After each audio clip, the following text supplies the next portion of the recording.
The Discourses of Christ of the Last Days.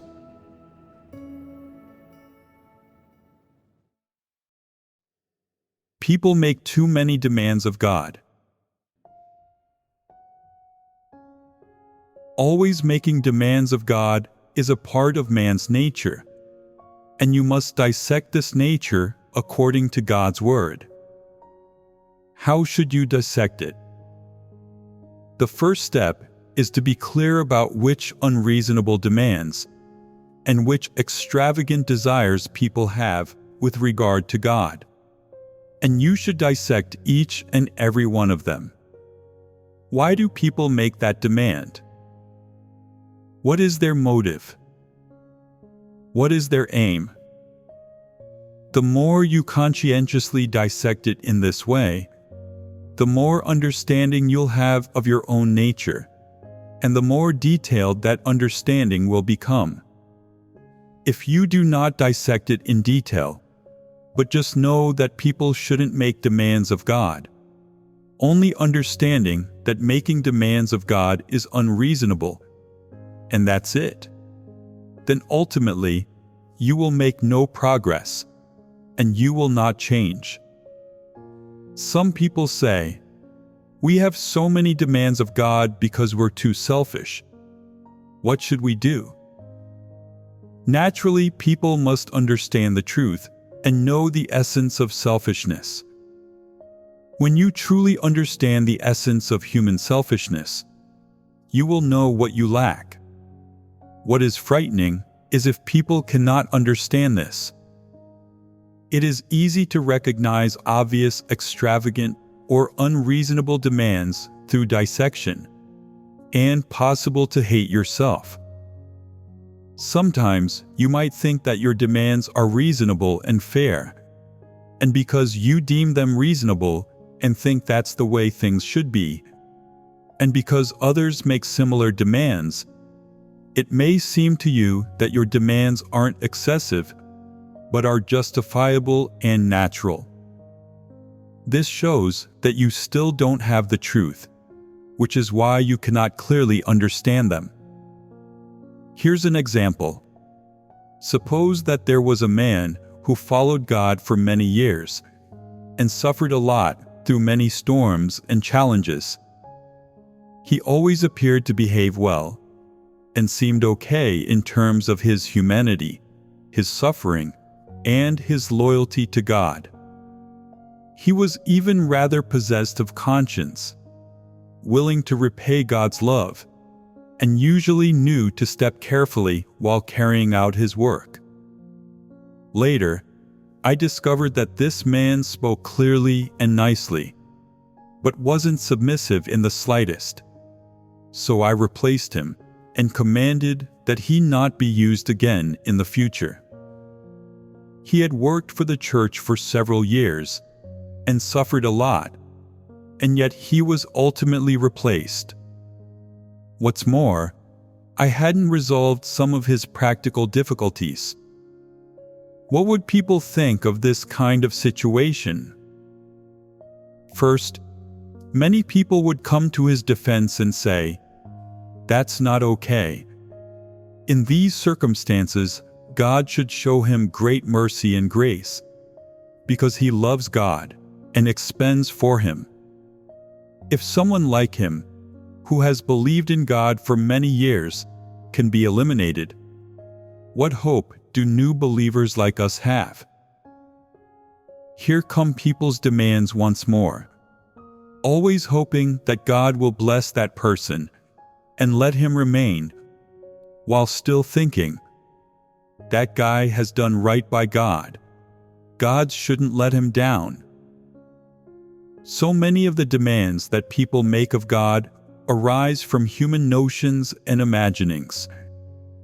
People are measuring what God should give to people, and how he should treat them according to the standards of conscience for what is fair and reasonable among men. But how can this be in line with the truth? Why do I say that mankind's demands are all unreasonable? Because they are the standards that people demand from other people. Do people have the truth? Are they able to see through to man's essence? Some people demand that God treat people according to the standard of conscience, holding God to the standard demanded of humans. This isn't in line with the truth, and it is unreasonable. People are able to endure when it comes to some small matters, but may not be able to bear it when their outcome is ultimately determined. Their demands will come out, and words of complaint and condemnation will flow from their mouths without restraint, and they will start to show their true colors. At that time, they will know their own nature. People are always making demands of God according to human notions and their own will, and they make many demands of this sort. You may not normally notice, and think that occasionally praying to God for something doesn't count as a demand. But actually, careful dissection shows that many human demands are unreasonable, lacking in reason, and even ridiculous. You didn't recognize the seriousness of this matter before, but you will gradually come to know it in the future, and then you will have a true understanding of your own nature. Little by little, experience will bring you knowledge and discernment of your nature, and, in combination with fellowshipping on the truth, you will come to know it clearly. Then you will have entered into the truth in this respect. When you truly understand man's nature essence clearly, your disposition will change, and then you will have the truth. Nothing is more difficult to handle than people constantly making demands of God. As soon as God's actions do not correspond with your thinking, or haven't been carried out in accordance with your thinking, then you are likely to resist, which is sufficient to show that in nature you are resistant to God. Recognition of this problem can only be achieved by frequently reflecting on yourself and reaching an understanding of the truth, and it can only be fully resolved by pursuing the truth. When people do not understand the truth, they make many demands of God, whereas when they truly understand the truth, they make none. They feel only that they have not satisfied God enough, that they do not submit to God enough. That people always make demands of God reflects their corrupt nature. If you cannot know yourself and truly repent concerning this matter, then you will face hidden dangers and peril on your path of belief in God.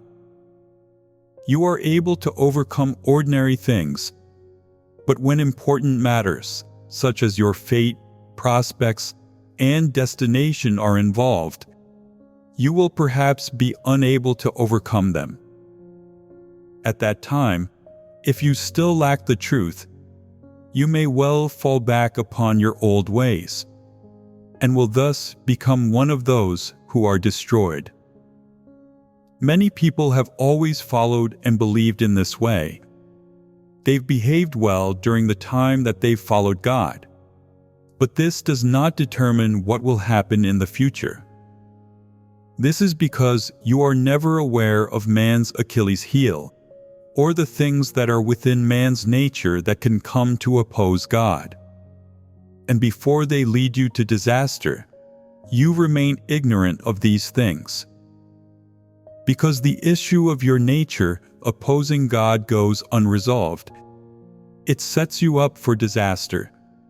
And it is possible that when your journey ends and God's work finishes, you will do that which most opposes God, and say that which is blasphemous against Him, and thus you will be condemned and eliminated. At the final moment, at the most perilous of times, Peter tried to escape. At the time, he did not understand God's will, and planned to survive and do the work of the churches. Later, Jesus appeared to him and said, "Would you have me crucified for you once more?" Peter then understood God's will and was quick to submit. Suppose that, at that moment, he had his own demands and said, "I don't want to die now. I fear pain. Were you not crucified for our sake? Why do you ask that I be crucified? Can I be spared from crucifixion?" If he had made such demands, then the path he had walked would have been in vain. But Peter had always been a person who submitted to God and sought His will, and, in the end, he understood God's will and submitted completely. If Peter had not sought God's will and had acted according to his own thinking, then he would have taken the wrong path. People lack the faculties to understand God's will directly, but if they do not submit after understanding the truth, then they are betraying God. That is to say, people always making demands of God relates to their nature. The more demands they have, the more rebellious and resistant they are, and the more notions they have. The more demands someone makes of God, the more likely it is that they will rebel against, resist, and even oppose Him. Perhaps one day they could betray and leave God. If you want to solve this problem, you need to understand several aspects of the truth and also have some practical experience in order to understand it thoroughly and completely resolve it.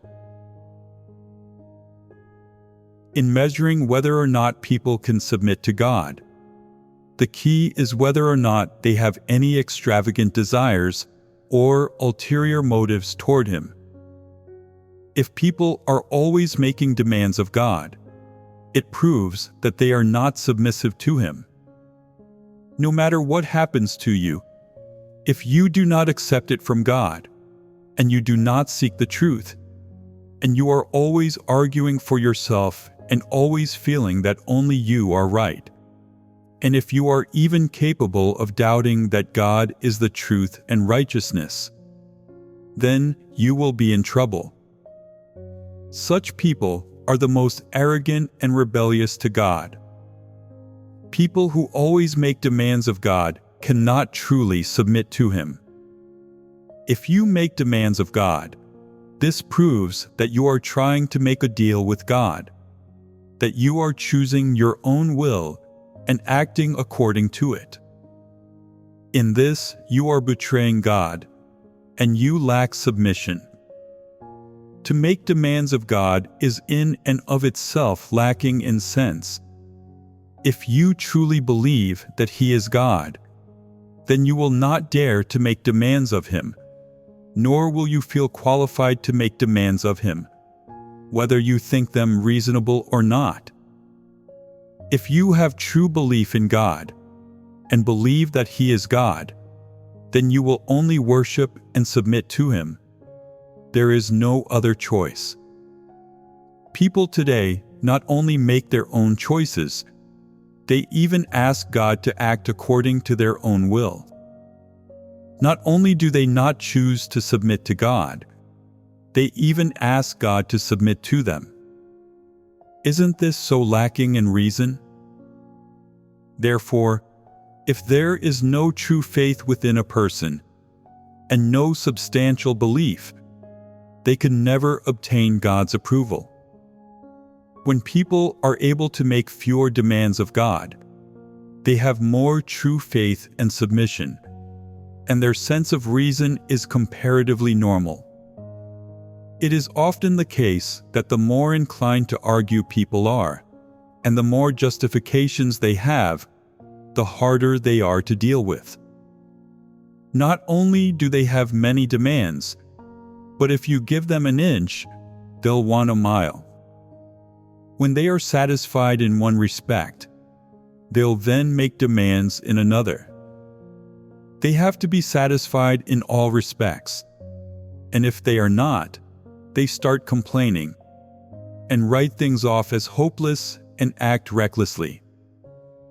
Afterward, they feel indebted and remorseful, and they weep bitter tears and want to die. What is the use in that? Are they not being unreasonable and relentlessly vexatious? This series of problems has to be resolved from the root. If you have a corrupt disposition and don't resolve it, if you wait until you get into trouble or cause a disaster to resolve it, how can you make up for this loss? Won't this be a bit like locking the barn door after the horse has already bolted? Therefore, to completely resolve the problem of your corrupt disposition, you must seek the truth to resolve it when it first arises. You must solve the corrupt disposition in its budding state, thereby ensuring that you will not do anything wrong and preventing future troubles. If a corrupt disposition takes root and becomes a person's thoughts or viewpoint, it will be able to direct a person to do evil. Therefore, self-reflection and self-knowledge is mainly about discovering one's corrupt dispositions and quickly seeking the truth to resolve them. You must know what things are in your nature, what you like, what you pursue, and what you want to obtain. You must dissect these things according to God's words, to see if they are in line with God's will, and in what way they are fallacious. Once you understand these things, you must resolve the problem of your abnormal reason, which is to say, the problem of your unreasonable and relentless vexatiousness. This is not only the problem of your corrupt disposition, it also touches on your lack of reason. Especially in matters where their interests are concerned, people who get carried away by self-interest do not possess normal reason. This is a psychological problem, and this is also people's Achilles heel. Some people feel that they have a certain caliber and some gifts, and they always want to be leaders and to stand out, so they ask God to use them. If God doesn't use them, they say, "How can God not favor me? God, if you use me to do something important, I promise I'll expend for you." Is this kind of intention correct? It is a good thing to expend for God, but there are motivations behind their willingness to expend for God. What they love is status, and this is what they focus on. When people are capable of true submission, following God wholeheartedly regardless of whether God uses them or not, and expending for God regardless of whether they have status or not, only then can they be considered to possess reason and to be submissive to God. It is good when people are willing to expend for God, and God is willing to use such people, but if they aren't equipped with the truth, God has no way to use them. If people are willing to strive toward the truth and cooperate, there must be a preparatory stage. Only after people understand the truth and can genuinely submit to God will God be able to formally use them. This training stage is essential. Leaders and workers today are all in this training stage. After they have life experience and can handle matters with principles, they will be fit to be used by God. The things in man's nature are not like some outward behaviors, practices, or thoughts and ideas that can just be pruned and that's it. They must be unearthed bit by bit. Moreover, they are not easy for people to identify, And even if identified, they are not easy to change. Doing so requires an adequately profound understanding. Why do we always dissect man's nature? Don't you understand what that means? Where do the revelations of people's corrupt dispositions come from? They all come from within their nature, and they are all governed by their nature. Every one of man's corrupt dispositions, every thought and idea, every intention, are all related to man's nature. Therefore, by directly unearthing man's nature, their corrupt dispositions can be easily resolved. Though it is not easy to change people's nature, if they can discern and see through to the corrupt dispositions they reveal, and if they can seek the truth to resolve them, then they can gradually change their dispositions. Once a person has achieved a change in their life disposition, then there will be fewer and fewer things in them that resist God. The purpose of dissecting man's nature is to change their dispositions. You haven't grasped this aim, and think that just by dissecting and understanding your nature, you can submit to God and restore your reason. All you do is just blindly apply regulations. Why is it that I do not simply expose people's arrogance and self-righteousness? Why must I also dissect their corrupt nature? It won't solve the problem if I only expose their self-righteousness and arrogance. But if I dissect their nature, the aspects that this covers are very broad, and it includes all corrupt dispositions.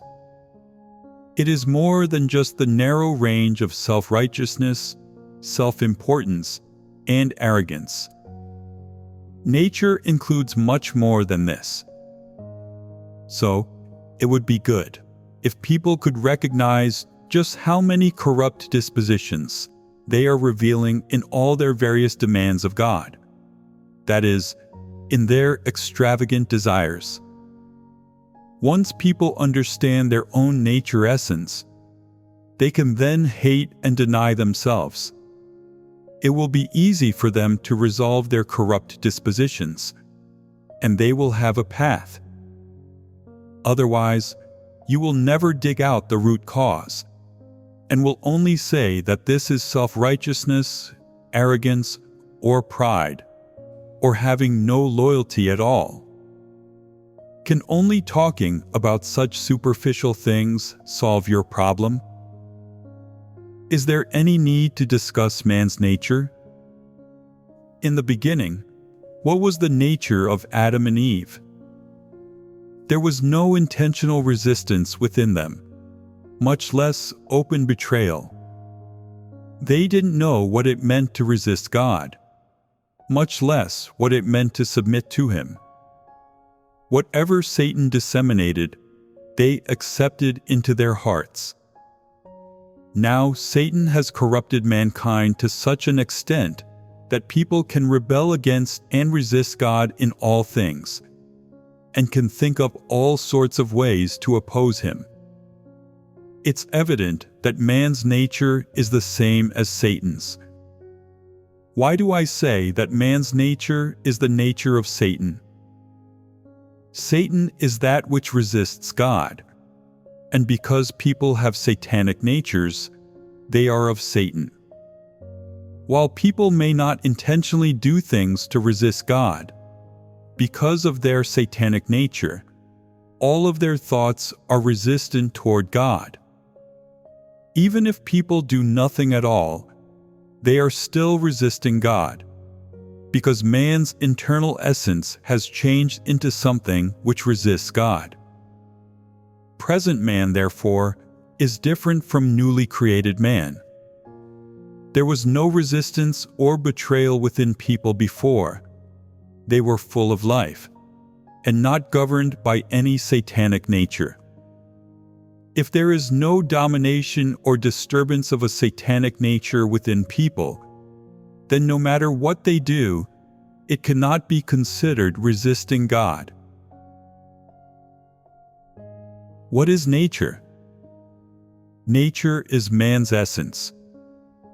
Dispositions are things that are revealed from one's nature, and a change in disposition means that one's corrupt disposition has been purified and replaced with the truth.